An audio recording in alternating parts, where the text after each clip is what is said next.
Well, let's get more on this now with James Dorsey. He's a senior fellow at Singapore's S. Rajaratnam School of International Studies. Great to have you back with us, James. Now, as we see all of this diplomatic activity currently taking place in West Jerusalem, in Doha, we're seeing signs that the US side, for its part, is cautiously optimistic that progress is being made towards another truce agreement. What's your view? Are we in fact close to another agreement?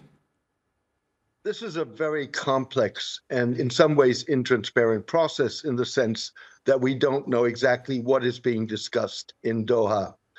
What we do know is several things. The United States is putting a positive spin on this, saying that the talks have been constructive. The Qataris have been much more circumspect in what they've said.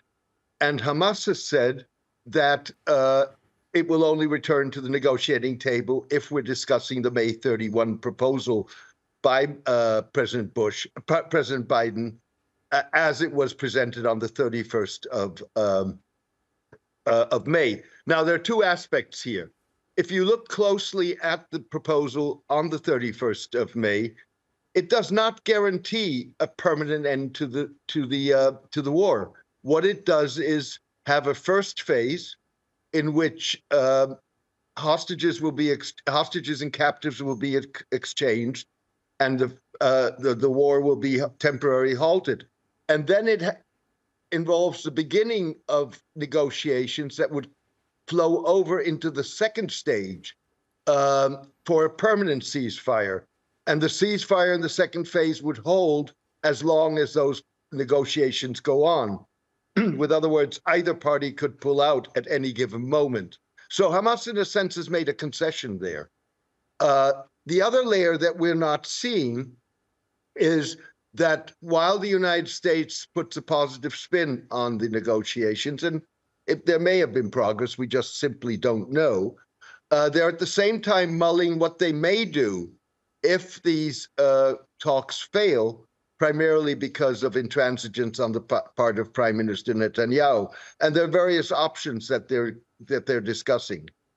And part of the reason why Hamas is, for now at least, sitting out from these latest talks is that it says Israel is adding even more conditions to a proposed truce, essentially implying that Israel really isn't interested in a permanent ceasefire. Is that your view as well? Do you think that there is a genuine desire from this current Israeli administration to end hostilities in Gaza?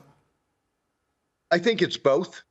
With other words, there is a more or less unanimous feeling that Prime Minister Netanyahu has been undermining the negotiations with new demands, and that he wants to prolong the war. And of course, his insistence, which makes no sense. You either negotiate a ceasefire or you insist on the war continuing.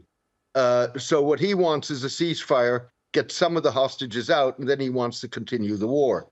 And that doesn't bode well for the negotiations. Having said that, it's also true that Israel, even if it wanted a permanent ceasefire, would try and maintain some kind of military presence in Gaza, something that Hamas rejects and Egypt, one of the mediators, rejects, particularly as it relates to the Egyptian-Gazan border. So I think it's a mix of both, with the fundamental underlying issue that the Prime Minister Netanyahu, until now, has drawn this process out and tried to undermine it. Okay, James Dorsey, we'll leave there for now. Thanks so much again for joining us here on the program. Thank you for having me.